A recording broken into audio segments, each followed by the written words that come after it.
여러 가지로 의미가 있는 3월 1일입니다. 오늘 집사님 기도해 주신 것처럼 우리 민족에게 중요한 3.1절이기도 했고요. 또 오늘 사순절이 시작되는 성회 수요일입니다. 그런 의미가 있습니다. 그런데 바로 지금 이 순간 나에게 가장 의미 있는 것은 무엇일까요? 나에게 가장 의미 있는 것. 저는 이근영 목사가 설교하고 있는 시간이라는 사실이 가장 의미가 있습니다. 물론 여러분들에게는 이근영 목사는 그다지 큰 의미가 있지는 않습니다. 하지만 저에게 있어서는 제가 바로 이 시간 하나님의 말씀을 풀어서 대언하는 일을 감당해야 하기 때문에 더욱더 긴장하고 집중해서 이 하나님이 일하시기를 기대해야 하겠습니다. 여러분에게 있어서는 하나님의 말씀을 듣는 시간이기 때문에, 여러분들이 하나님을 만나는 시간이기 때문에 지금 바로 이 시간의 의미가 거기에 있습니다. 역시 하나님이 일하시는 시간을 기대해야 하는 시간입니다. 모두에게, 각자에게 그런 의미로 가치가 있습니다. 온전히 집중해서 충분히 가치 있음을 느끼는 그런 시간이 되시기를 바랍니다.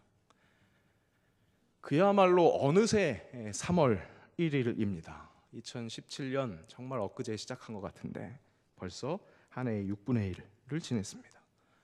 저 개인적으로는 유난히 빨리 지나간 시간이었던 것 같습니다. 많은 변화가 있었기에 그랬었던 것 같아요. 홍콩에서 다시 이 한국으로 삶의 터전을 옮기다 보니까 쉽지 않은 것들이 있었습니다. 그러니까 오히려 시간이 더 빨리 지나간 것 같았습니다.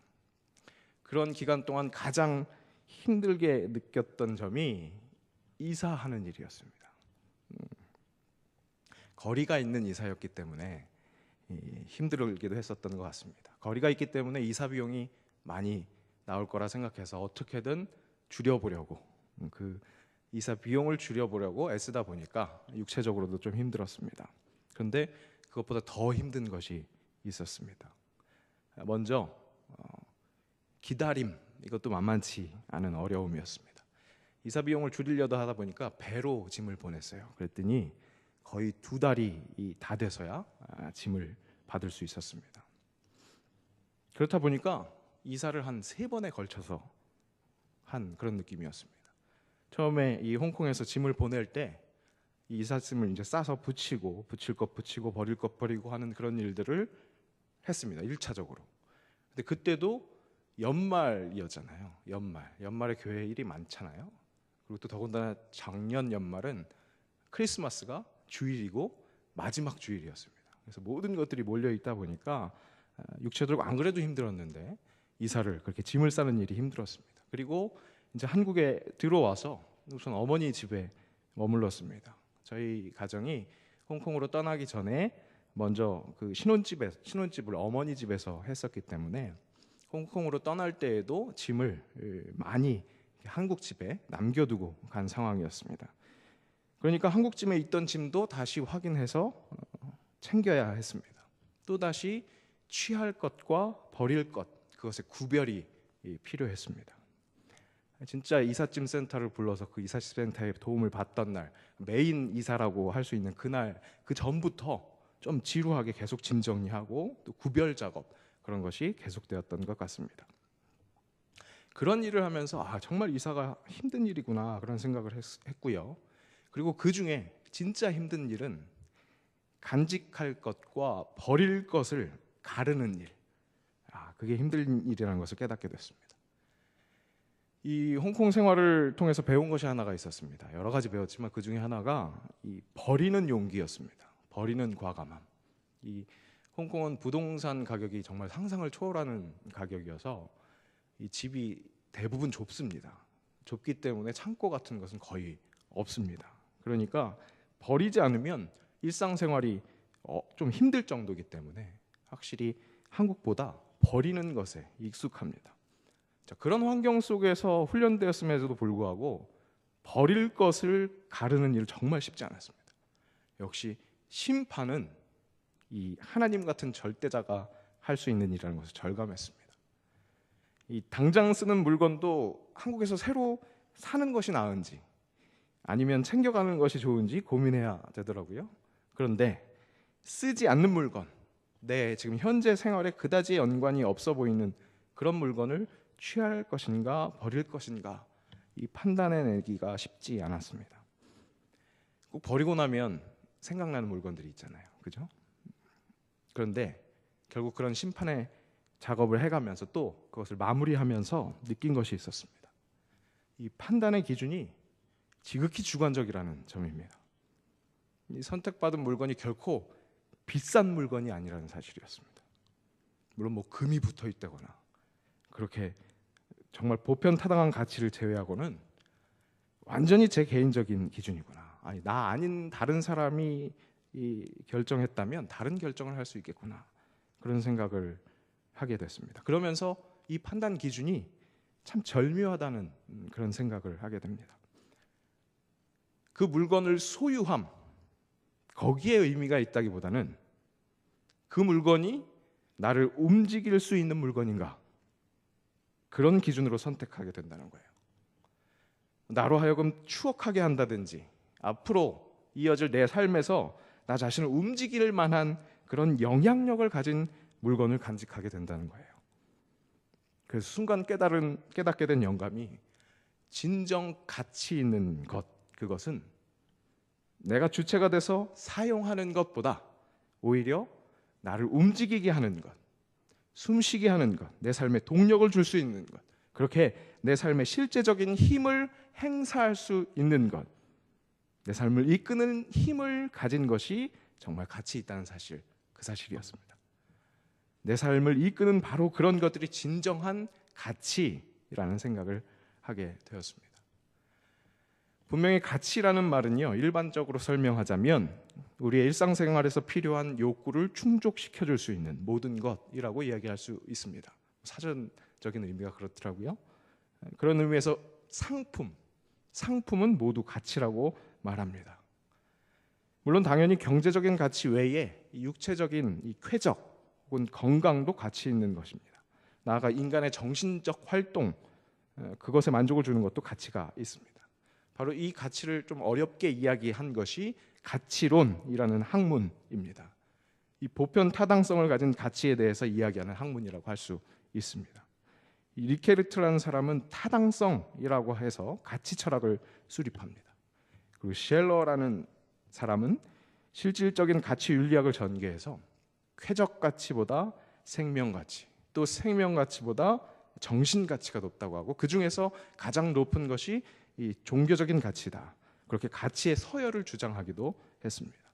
그리고 우리가 잘 아는 칸트는 각 사람의 인간성은 무엇으로도 바꿀 수 없는 내적이며 절대적인 가치를 갖는다고 해서 이 가치를 존엄이라고 이야기하기도 했습니다. 하여튼 이렇게 사람마다 다르게 이야기할 수 있는 가치 있는 것 중 진짜 가치 있는 것은 내가 주체가 되어서 그것을 소유함의 가치 있는 것이 아닌 나를, 내 삶을 움직일 수 있는 영향력을 가지고 있는 것이 가치 있는 것이고, 그렇게 나를, 내 삶을 움직일 수 있는 것은 내 삶의 목적을 어디에 두느냐에 따라서 달라진다는 사실입니다. 이 수년 전에 릭 워렌 목사님의 이 목적이 이끄는 삶, 이 책이 이 사람들의 관심을 끈 적이 있었습니다. 삶의 목적이 잘 잡혀 있는 것이 중요하다는 이야기, 그런 이야기였습니다. 이 목적이 이끄는 삶 한국어판에 이 추천의 글을 써주신 한국교회 원로 중에 한 분이시죠. 홍정길 목사님은 자신의 경험담을 거기서 이렇게 소개합니다. 배 노 젓는 그 일을 배울 때 경험이었습니다. 배 꽁무니에 노가 있죠. 그 노를 휘두를 때마다 배가 기우뚱거리고 제자리에서 빙빙 돌기만 했다는 거예요. 그때 선배가 배를 보지 말고 가고자 하는 목표를 보면서 그렇게 저으면 배가 그리로 간다고 했다는 겁니다. 근데 도무지 믿겨지지가 않아서 그냥 배만 그 목적에 맞게 딱 세워놓고 그렇게 해놓고, 역시 뱃머리 목표를 보는 게 아니라 뱃머리를 보면서 노를 저었답니다. 그랬더니 계속 빙빙 돌기만 했다는 겁니다. 할 수 없이 그 선배의 말대로 했더니 놀랍게도 그 뒤뚱거리던 배가 목표를 향해 가기 시작했다고 합니다. 그러면서 그 광경을 이렇게 설명합니다. 놀랍게도 가고자 하는 저의 모든 노력과 열심들이 그 배를 함께 몰아가고 있었습니다. 이렇게 표현합니다. 목표라는 좌표가 이 삶이라는 배로 하여금 흔들리지 않게 갈 수 있게 한다는 그런 이야기였습니다. 사실 여기에서 중요한 점은요, 배가 흔들리지 않는다는 점보다 배가 결국 가야 하는 그곳으로 바르게 갈 수 있다는 그런 점입니다. 하여튼 이 책은 그래서 그 흔들리지 않게 하는 목적지를 제대로 파악할 것을 강조하고, 그 목적, 즉 사람이 가져야 할 이 삶의 목적을 크게 5가지 제시합니다. 첫째, 하나님의 기쁨을 위해서 예배한다. 둘째, 하나님의 가족으로 태어났다는 것, 하나님과 사람과 교제한다. 셋째, 그리스도를 닮아가기 위함이다. 넷째, 하나님을 섬기기 위함이다. 다섯째, 사명을 위해 전도, 선교라고 그렇게 소개해 줍니다. 이 책은 이렇게 구체적으로 우리의 삶의 목적을 제시해주고, 실제 그 책을 읽고 있는 독자가 자신의 삶을 점검할 수 있도록 그렇게 도움을 주고 있었습니다. 그렇게 목적대로, 이 좌표대로 배가 제대로 가고 있는지 점검하는 일, 그것이 필요하다면 거기에 필요한 것이 내가 내 삶에서 실제로 부딪히고 있는 그 여러 상황에서 진짜 그 목표에 맞는 가치를 추구하고 있는지, 얼마나 잘 선택하고 있는지, 이 가치를 정말 생활 밀착형으로 잘 적용하고 실천하고 있는지를 확인할 필요가 있습니다. 오늘 말씀은 그렇게 세상 가장 큰 가치를 내 삶에 이 실제적으로 적용하라는 예수님의 명령이라고 할 수 있습니다. 오늘 말씀은 이 팔복으로 시작하는 이 산상수훈의 여러 가지 교훈 중에 하나입니다. 산상수훈은 이 하늘과 가까운 이 산 위에서 이야기하셨는지 몰라도, 그래서 그랬는지 몰라도 우리 실생활과 거리가 있는 하늘의 이야기로 들리기도 합니다. 보다 강력한 이 도덕성을 요구하고 있기 때문입니다. 기존의 율법이 더욱 강화된 듯한 이 예수님의 말씀은 땅에서는 불가능해 보일 정도로, 천상에서나 가능해 보일 정도로 우리의 한계에 계속해서 도전을 합니다. 그래서 우리는 이것은 우리와 어림도 없게 거리가 있는 것, 실현 불가능한 하나님의 아들의 가르침이라고 그렇게 규정해버리고 싶습니다. 하지만 인카네이션, 사람의 몸으로 성육신하셔서 우리와 똑같은 마음과 똑같은 몸으로 그렇게 오신 하나님, 예수님은 이 진정한 가치를 바로 지금 내 삶의 자리에 적용하라고 말씀하십니다. 자신이 하신 것처럼 말입니다. 자기를 따라하라고 그렇게 말씀하십니다. 걱정과 염려를 내려놓으라는 말씀을 하시면서 우리 실생활에서 정말 실천적으로 선택해야 할 것이 바로 그의 나라와 그의 의라고 말씀하십니다. 그것이 우리를 실제적으로 움직여 살게 하는 진정한 가치이기 때문입니다. 오늘 본문 참 익숙한 말씀입니다. 그죠? 그런데 많은 성도들이요, 느낌으로 받아들이고 있는 그런 본문이지 않을까 싶습니다. 실제로 한 청년의 질문을 받은 적이 있습니다. 아동복 교사도 하고요, 찬양팀 봉사도 하고요, 예배도 굉장히 열심히 드리는 자매였지만 그 나라와 그 일을 수도 없이 들었겠지만 그것이 무엇인가, 왠지 구름 위의 신선의 모습처럼 받아들이고 있는 것이 바로 그 나라와 그 의였던 것 같아요. 그것을 구하라고 하시는데 정작 무엇을 구해야 하는지 잘 모르겠다는 것이죠. 이 청년만의 문제가 아닌 것 같습니다. 이 말씀은 그냥저냥 우리가 어느 정도 이상 그런 정도로 생각하기 쉽습니다. 하지만 그 나라와 그 의는 정말 실전인 내 삶을 이끄는 그런 실제적 가치라는 것을 말씀해주고 있습니다. 하나님 나라부터 한번 설명해 보자면, 많이 들으셨습니다. 그죠? 하나님의 통치가 임하는 상태, 그것을 의미합니다. 이 헬라어 원어 바실레이아는 절대 군주가 통치하는 왕국, 그것을 의미합니다. 하나님이 절대 권력을 가지고 다스리는 그런 통치권이 미치는 영역을 이야기한다는 것입니다. 하지만 이렇게 이야기하면 오해하기 쉽습니다. 이 나라가 주님의 것이 되게 하시옵소서, 그렇게 이야기하는 것이 결코 대한민국이 기독교 국가가 되기를 원한다는 말이 아니라는 것입니다. 우리가 살아가는 이 땅이, 내가 살아가고 있는 이 모든 환경의 조건과 그 모든 일어나는 일들이 다 하나님의 온전한 통치 안에 있다는 것, 그렇게 하나님의 영향력 안에 있다는 것, 내가 그 속에 속해 있다는 것을 인정하고 완전히 하나님께 맡겨드리는 상태를 의미합니다. 이것은 그 자체가 눈에 보이지 않는 것으로 느껴질 수 있습니다. 그렇기 때문에 그렇게 보이지 않는 상태를 이야기하다 보니까 이 하나님 나라는 워낙 안 보이는 것으로 이해하기 쉽습니다. 그래서 많은 그리스도인들이 이원론적으로 생각합니다. 이 땅 위에 살아가는 것은 어쩔 수 없이 부정한 것이고 아무리 하려고 해도 한계가 있는 것이고, 하나님의 나라는 신령한 것이니 이 세상에서 살아가는 동안에는 어쩔 수가 없고, 이 세상 마치고 내가 하나님 나라로 가야지, 이 땅에는 소망이 없어, 주님 다시 오실 그날에 완성될 테니까 나는 그 땅에 가서 그때 하나님 백성 되자, 그날만을 간절히 기다리고 있는 것, 그것이 그의 나라를 구하는 것이라고 생각하기 쉽습니다. 물론 예수님이 다시 오셔서 완성될 하나님 나라입니다. 우리가 그 일에 소망을 둡니다. 그런데 그 하나님의 나라는 이곳에 임합니다. 이 땅 위에 임합니다. 하늘에서와 같이 땅에서도 이루어집니다. 우리가 그것을 믿습니다. 그것을 주님이 가르쳐 주신 기도로 시시때때로 간구하고 있습니다. 그 나라가 지금도 바로 여기에, 우리의 삶의 자리에 내가 가치 있는 것을 선택하는 것을 요구받는 그 순간에 그 자리에 임해야 하고 임할 수 있으며, 실제 그렇게 하나님의 나라는 이 땅에 임하는 것이라는 사실입니다.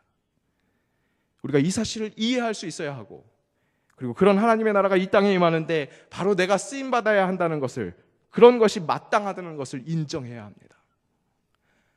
실생활에 너무나 정말로 가깝게, 너무나 사소한 것까지 인정해야 한다는 것을 인정하기 싫으니까 하나님의 나라는 저 멀리에 있는 것으로 그렇게 생각합니다. 하지만 아주 가까운 것, 아주 큰 것부터 아주 가깝고 아주 작은 것부터까지 모두 다 하나님의 나라, 그것을 인정해야 합니다. 심판은 끝날에만 있는 것이 아닙니다. 알파와 오메가 되신 예수님은 마지막 오메가에만 계시는 것이 아닌 언제나 우리 삶의 기준이십니다. 지금의 기준이십니다. 우리 삶의 최고의 가치이십니다. 그분과 함께 있지 않으면 바로 지금이 심판입니다. 그리고 바로 지금 주 예수와 함께하면 그 어디나 하늘나라, 그것입니다. 그렇게 우리에게 절대 가치인 예수와 함께하는 그 하나님 나라를, 그 가치를 실제적으로 바로 지금 추구해야 합니다. 그 가치가 나를 이끌기 때문에, 그 가치가 나를 살 수 있게 하기 때문에 그렇습니다. 자, 그렇다면 그렇게 하나님의 나라를 추구하는 우리가 확실히 따라가야 하는 그 절대 가치는, 그런 절대 가치에 이끌리는 우리의 삶을 위해 선택해야 하는 것은 과연 어떤 행동일지, 그 어떤 행동이어야 하는지 그의 의를 통해서 확인해 봅시다. His righteousness, 이 하나님의 의는 순전히 하나님께서 설정하신 의입니다. 이것은 하나님 자신의 의를 이야기하는 것이 아니라 하나님이 이 인간과 하나님의 옳은 관계를 설정하시는 것, 그것을 이야기하는 것입니다. 즉 하나님이 사람들을 의롭게 하는, 사람들을 의롭게 하시는 하나님의 사랑, 예수 그리스도. 예수 그리스도가 복음입니다. 기쁜 소식입니다. 예수 그리스도에 관한 이야기를 하는 이 마가복음은 이렇게 시작됩니다. 하나님의 아들 예수 그리스도 복음의 시작이라. 하나님의 아들 예수 그리스도에 관한 소식, 아니 예수 그리스도가 복음이십니다. 그 복음에 하나님의 의가 나타납니다. 그리고 그것이 사람들에게 믿음을 허락받게 합니다. 그리고 그 믿음으로 사람이 의롭게 칭함을 받게 되는 역사가 이루어진다고 말씀하십니다. 복음에는 하나님의 의가 나타나서 믿음으로 믿음에 이르게 하나니 기록된 바 오직 의인은 믿음으로 말미암아 살리라. 보시기에 아름다웠던 그 하나님과 인간의 관계, 그것을 완전히 망쳐버린 인간이었습니다. 그리고 자기 스스로 그 타락함을 회복할 수 없는 그런 인간이었습니다. 그런 인간을 궁휼하게 여겨주시고 그의 의를 직접 설정하십니다. 그 말도 안 되는 사랑 예수 그리스도, 그 사랑을 인간들의 눈에 보여주시기 위해 예수를 인간의 몸을 입게 하시고 이 땅에 오게 하시고 찢으시고 못 박으시고 그 온갖 조롱과 그 감당하기 힘든 고난을 통해서 그의 사랑을 좀 제대로 좀 느끼라고, 그것 좀 제발 알아달라고 그렇게 보여주십니다. 인간들이 그것을 보고 느끼라고 보여주신 겁니다. 그것이 하나님 그분의 의입니다. 하나님의 공이신 예수를 보는 것, 그것이 이 땅에서도 하나님의 통치 아래 살아가는 일입니다.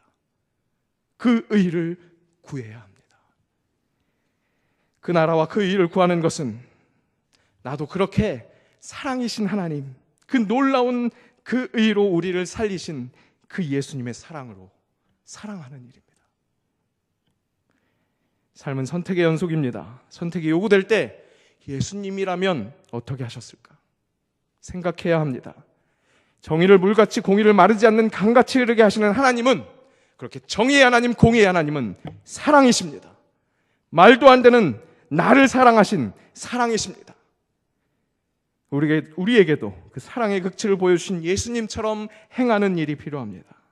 정의를 세울 때에도, 공의를 추구할 때에도 나 같은 자까지도 순전히 당신이 이루시는 의, 그런 사랑으로 의롭다 칭함을 주신, 허락하신 그 하나님, 그런 은혜를 받은 나, 그런 사람답게, 그 가치를 따르는 사람답게 그 가치로 내 삶이 이끌리는 것을 경험해야 합니다. 사랑이 궁극의 목적임을, 이 세상 창조주여 절대자 구원자의 요청이 그것이라는 것.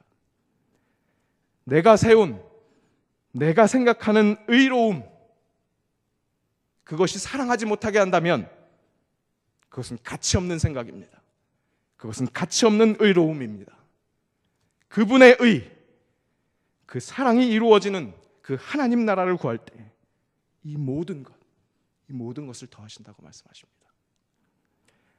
오늘 본문은 세상 근심, 그 염려 말라는 말씀을 마무리하는 말씀입니다. 삶을 무엇을 먹을까, 무엇을 마실까, 무엇을 입을까, 그런 염려로 채우지 말라는 말씀입니다. 그런 염려가 아닌 진정 나를 움직여주는 이 최상의 가치, 하나님의 나라, 하나님의 뜻대로 이루어지는 내 삶을 구하라는 것입니다. 하나님이 나를 사랑하셔서 나를 의롭게 하시는 그 의를 구할 때 내 삶에 사랑이 실천되고, 바로 그때 이 모든 것을 더하신다는 거예요. 하나님의 나라가 그 의를 구하면, 그렇게 진짜 가치를 추구한다면 실제 내 삶을 그렇게 이루어 주실 것입니다. 그 가치가 내 삶을 이끌 때 이 세상 다른 모든 것까지도 채워주신다는 겁니다. 내가 밟고 있는 이 땅의 모든 것이 하나님 나라의 그 의로 채워진다는 겁니다. 여기서 이 모든 것을 이 세상 가치로 해석해서 그것도 다 채워진다, 그렇게 해석하기도 합니다. 즉 온전히 하나님 나라와 그의 의를 구하면 잘 먹고 잘 살 수 있다는 해석입니다. 이것을 거꾸로 해석하면 잘 먹고 잘 살려면 하나님 나라와 의를 구하라, 그렇게 해석이 되기도 합니다. 하지만 그렇게만 해석한다면 해석되지 않는 이 땅의 현실들이 있습니다. 이 땅의 부를 충분히 누리고 있지 못하다면, 즉 부자가 되지 못했다면 그 가난한 사람들은 죄다 온전히 하나님의 나라, 그분의 의를 구하지 못한 사람이라고 판단되어져야 합니다. 그리스도를 온전히 따르는 척도와 그 사람이 누리는 부가 비례한다는 공식이 성립돼야 된다는 겁니다. 하지만 분명 그렇지 않은 것을 우리는 압니다. 불의한 부자가 얼마나 많습니까? 배울 만한 의로운 가난한 사람, 어떻게든 말씀대로 살려고 노력하는 그런 가난한 사람들이 얼마나 많습니까? 그 나라와 그 의를 구할 때 다른 세상 사람들이 추구하는 가치, 가난하려 하지 않으려는 것, 좀 더 부하고 싶은 것, 그 모든 것이 이루어질 수도 있습니다. 하지만 그렇지 않을 수도 있습니다. 진정한 가치를 깨닫는다면 하나님 나라와 그분의 의를 그 가치를 추구하는 사람은 부가 채워져도 감사하고 그렇지 못해도 감사합니다. 왜냐하면 그의 나라와 그의 의를 구했을 때 이 모든 것을 채워주시기 때문에, 내 삶을 움직일 수 있는 그 진정한 가치를 제대로 깨닫게 해주시기 때문에, 경제적인 부를 채워주시던 그렇지 않던 여기서 이야기하는 이 모든 것이 예수라는 깨달음이라는 것을 허락받기 때문에 예수면 다다, 그렇게 그런 고백을 선포할 수 있도록 이 모든 것 예수 그것을 채워주시기 때문입니다. 바로 그 상태가 그의 나라이기 때문에 그의 의라면 예수라면 다다. 이 땅을 밟고 살아가는 우리들의 몸에 터치되는 몸을 건드리는 그 모든 것을 무시할 수 없습니다. 예수님은 인류가 맞닥뜨리고 있는 그 모든 것에 관심을 가져주셨습니다. 그래서 가난과 질병의 오병이와 같은 기적으로 또 치유와 죽기 사역으로 예수님이 우리의 그 몸에 닿는 모든 것들에 관심이 있다는 것, 같이 동감하고 있다는 것을 보여주셨습니다. 하지만 그것까지도 예수님을 바라볼 수 있도록 보여주신 그분의 사랑이었음을 알아야 합니다. 그리고 내 삶이 진정 가치 있는 것들로 움직여질 때 그 물질적 가치들이 문제가 아니라는 것을 깨닫게 됩니다. 예수님이 그렇게 해주십니다. 바로 지금 내 삶에서 예수님 그렇게 역사하십니다. 내가 내 삶이 진정 가치 있는 것들로 확실히 이끌어질 때, 그렇게 그의 나라 속에 있을 때, 그의 일을 가슴 속에 품고 나도 그 일을 실현하며 살아가는 바로 그런 사랑을 할 때, 내 삶의 염려가 될 만큼 절실해 보이는 문제들이 결코 문제가 아니라는 사실, 그 큰 가치, 그 모든 것들을 더하시는 하나님을 경험하게 될 것입니다. 새롭게 시작하는 2017년 사순절입니다. 사순절 매년 돌아옵니다. 하지만 그의 나라와 그의 의, 그 가치로 이끌리는 우리의 삶이 되기를, 그래서 내 인생의 새로운 의미를 찾는 그런 사순절, 그런 가치 있는 사순절 되기를 다 같이 간구하시기를 축복합니다. 함께 기도하겠습니다. 진정한 가치가 나의 삶을 이끌기 소망합니다. 그의 나라가 저 멀리 하늘에 있는 것이 아닌 내 삶을 온전히 지배하는 소중한 가치 되기를 원합니다. 하나님이 순전히 주장하셔서 회복시키신 우리입니다. 주 예수 그리스도의 대속의 은혜를 감사합니다. 그 의가 우리에게 허락된 것처럼 우리 삶에서 그 의가 투영되어 나타날 수 있기를 간구합니다. 그렇게 그의 나라와 그의 의를 구합니다. 실제적인 우리 삶에서 드러나는 그 완전한 가치를 간절히 간구하오니 하나님, 우리에게 이 모든 것을 더하시는 역사를 우리 삶에서 이루어 주시옵소서. 오늘 밤 함께 기도할 때 바로 그런 하나님의 나라와 그 의를 구하게 하시옵소서. 그래서 예수면 다다, 예수면 다다, 그것을 실현해내며 천국을 살아가는 우리 모두가 되게 하시옵소서. 예수님의 이름으로 기도합니다.